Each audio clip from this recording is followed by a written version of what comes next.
Well, Matt Long has pulled off a lot of incredible upset victories in his long tenure on the Central Southeastern basketball bench. Tonight he was looking for the biggest upset of all against Quincy Notre Dame in the regional championship game.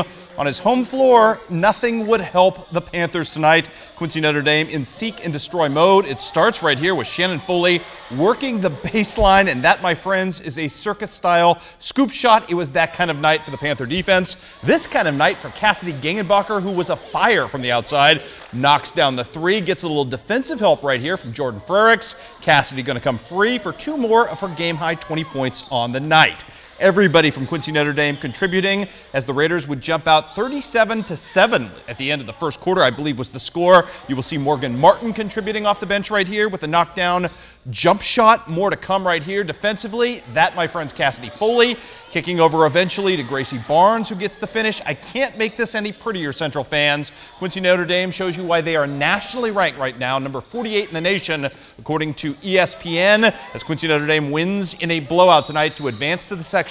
91-33 is your final. Up next for the Lady Raiders will be a showdown with either Rochester or Hillsborough on Monday night in Beardstown. That score has yet to be updated on the IHSA website. We'll tell you exactly who the Lady Raiders play on the website just after the show. Meanwhile tonight, Gracie Barnes last year at the KHQA Subway Superfan Shooter proved herself a Havana killer. That would continue 1 year later as Illini West looks for the upset. Great start for the Chargers as they open on a 10-0 run. Miss Gracie Bostert with 4 points to start that run off, and then more to come from the Chargers. From the outside, Josie Finch had herself a big night, knocks down the three. Chargers led just 16-15 after one, but Caitlin Jacoby comes up here with a huge rebound eventually, throws that ball off the glass for the bucket. More to come. Miss Finch again from the outside, and in this second quarter, the Chargers would pull away from heavily favored Havana. Great night by Lauren Gronwald, the All-State candidate, doing just absolute work right here.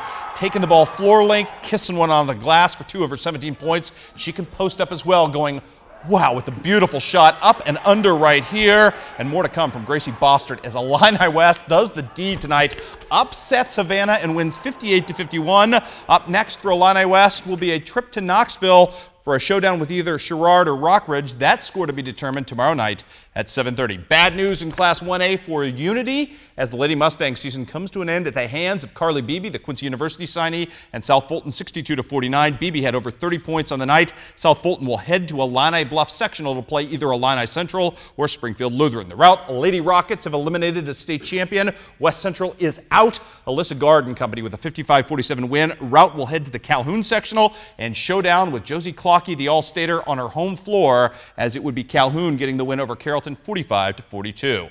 Regular season action tonight, Andy Anderson's Southeast Iowa homecoming. Not really what he had in mind as Keokuk couldn't miss at home tonight. The Chiefs just gun it. Dan Williams with the three to start. Then Dimitri Galbraith. Yep, he had that working as well. More to come in this one. Gage McCreevy, you go on senior night with a rare start. He hits the three. The kids not interested. They should have been great shooting in this ball game.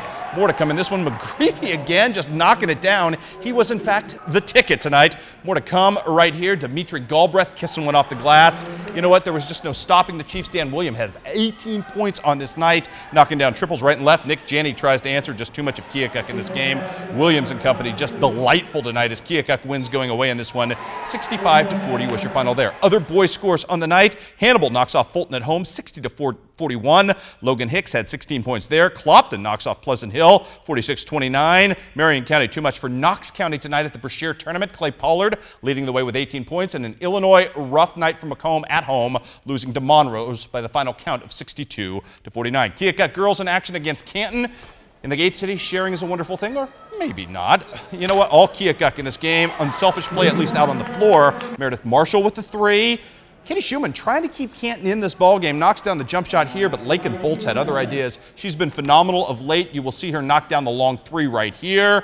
She's not done yet. Going to show off the defensive chops as well with the larceny and the layup at the other end.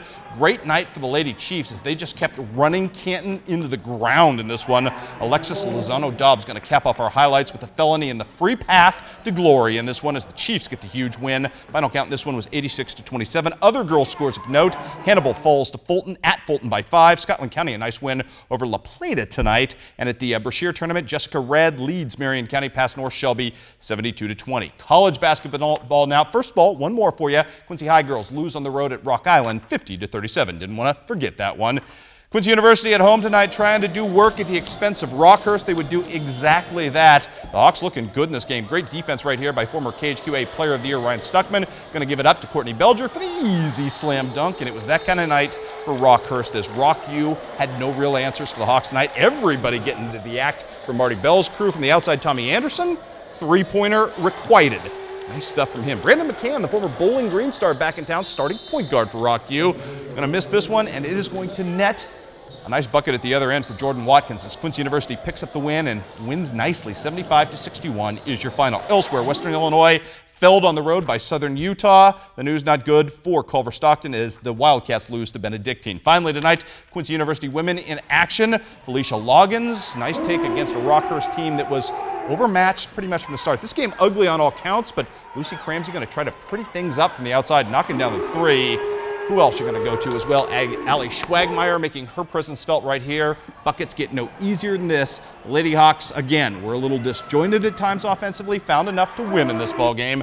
They do the deed and win 59-45. Other college women's scores to pass along on this very busy Thursday night. Culver Stockton wins again. Culver Stockton, its third win in a row, this time over Benedictine. The Canton product, Jesse Logsdon with 13. And HLG, a loss to Williams Baptist by the final count of 63-52. Fun night of playoff basketball, just kind of a taste of March Madness. Congratulations to the Illini West Chargers. Huge upset win over Havana, who I believe came in at 28-1 tonight.